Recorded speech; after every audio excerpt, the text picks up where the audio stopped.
Guys, sa pagiging PBB online housemate sa bahay ni Kuya, syempre, ang experience ko ay una sa lahat ay pagod.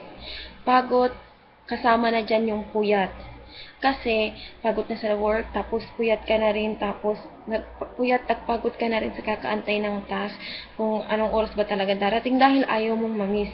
Minsan nga, hindi na ako natutulog. Nag-a-alarm ako every 10 minutes pag nakakatulog ako para lang magising ako. Pangalawa, syempre, inis.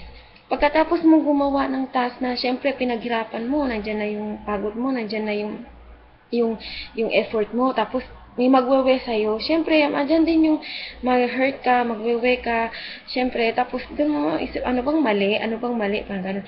Kung meron ka mang makitang mali, okay, may natutunan ka. Pero kapag wala kang makitang mali at niwe ka, ganun pa din.